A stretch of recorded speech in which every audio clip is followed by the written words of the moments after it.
Well, g'day gang. So why not? May as well stick with this 2TR-FE engine from the Toyota HiAce. While the cylinder head's away, we may as well have a bit of a look around the engine and see what else we can see about it.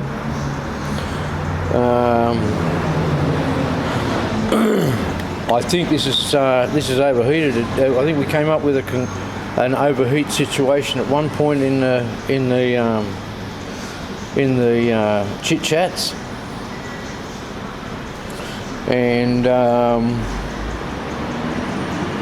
I believe it's overheated a number of times.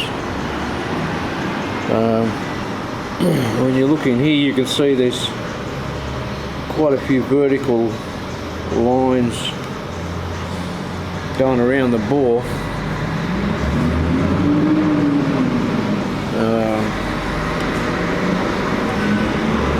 This has only got 200,000 kilometres, but I believe she's been a bit tight in there a couple of times.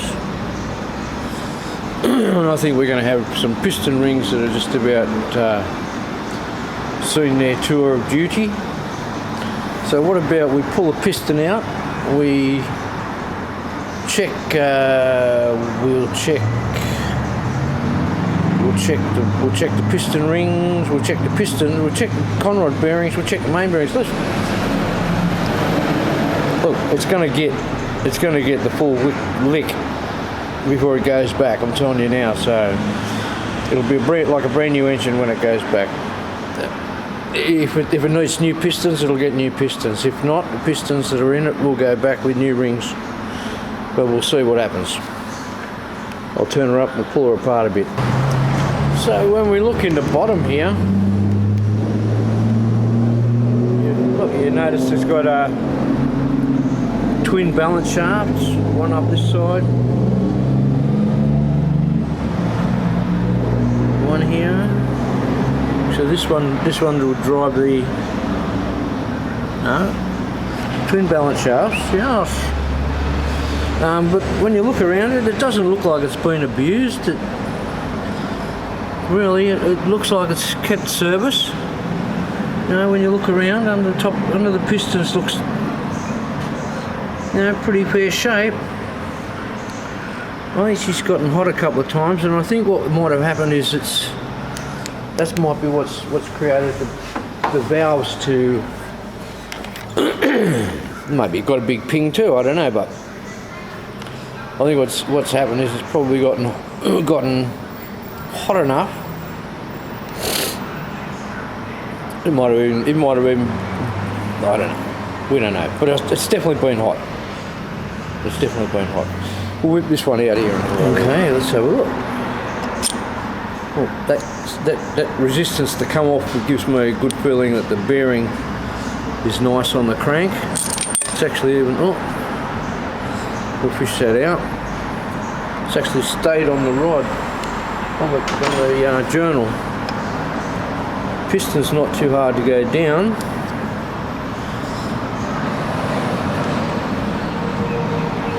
That will live again, there's no doubt about that.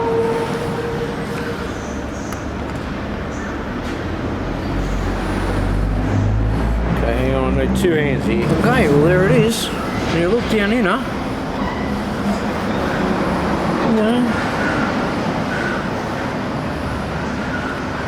doesn't look in bad shape.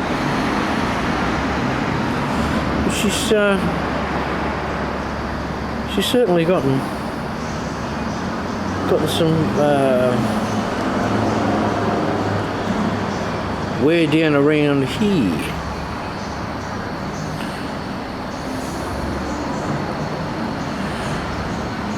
Even the top ring look a bit stuck in the piston ring, the groove there. Well, wait up.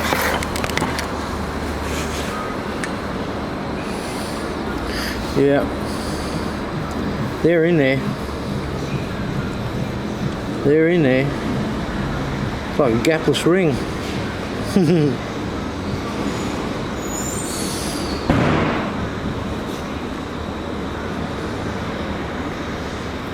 Where is it? Right there.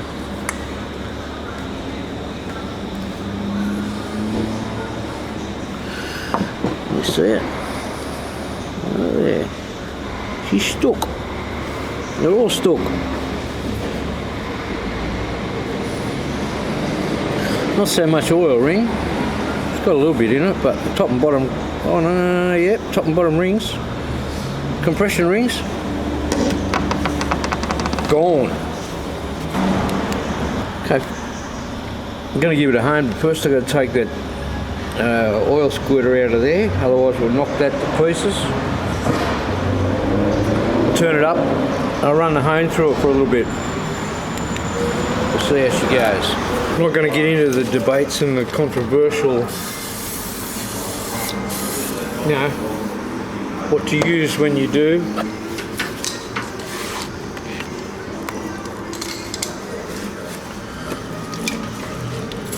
In the day we used to use kerosene. If I had some here I'd use it. It's just WD. As slow as you can. In and out as fast as you can. As slow as you can.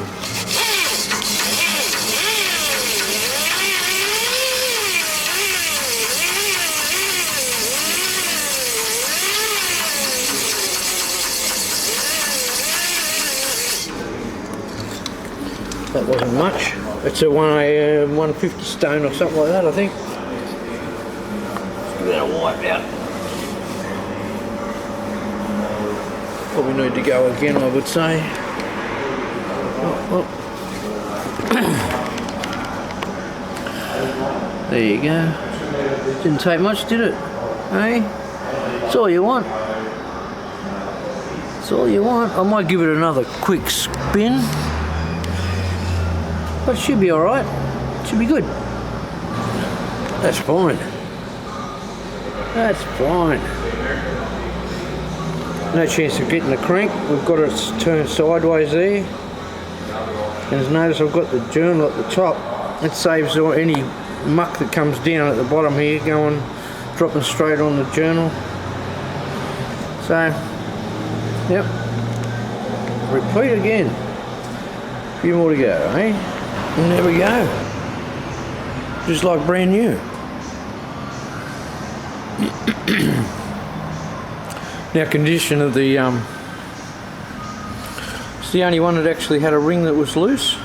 All the others are all frozen in there. Oil rings are not frozen. All the bearings are in good shape. They all look like that, but I'm going to put a new set of big ends in it. I'll leave the main bearings alone. I'll probably put a bit of paint on it and make it look nice, clean it all up. I don't think I really need to go into the oil system. I don't think it had an oil pump up issue. I'm pretty sure it's just, this thing's just been absolutely overheated and abused and neglected and probably treated in more ways than anybody really knows, I guess. No one's going to go back to the factory and say, oh, I should have seen the big skidder ripped up the road in the factory ute. Oh, I think a piston will live. We'll just clean out the grooves. Interested to know what the gap is, how much she might be worn out by. It's a 3 3/4 inch bore.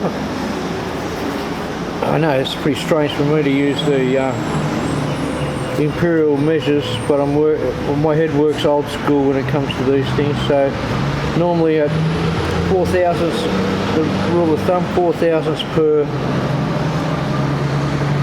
inch of bore with 3 3/4. 3 bores are 12 3/4. Look, if we said 16, 15. Okay, I've got a 15 here.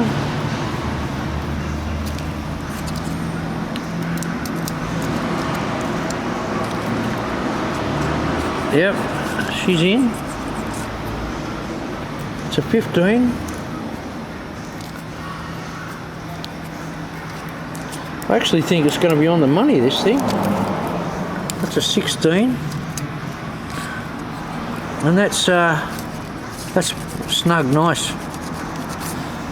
So she's 16 thousandths ring gap. It's not bad. Not bad. There's a bit behind the back of it. But number 2 ring, she's got plenty of muck up behind there. Alrighty, clean up time. Actually, what I'll probably do is I'll stop this lot here while I do the rest of the clean up, and we'll come back when we've got some new bits and some ready to put it all back together again, eh? Okay. Here's what I reckon. Abused and neglected workshop ute, gets overheated a few times, nobody says anything, next guy drives it, you know, etc., overheats it, doesn't say nothing. We've got some dark spots between the bores here. Yep, that's what I think's happened. Just neglected and abused. Too many overheating sessions, that's it, that's the problem. Okay. We'll check you later when she's going back together, eh? Cheers.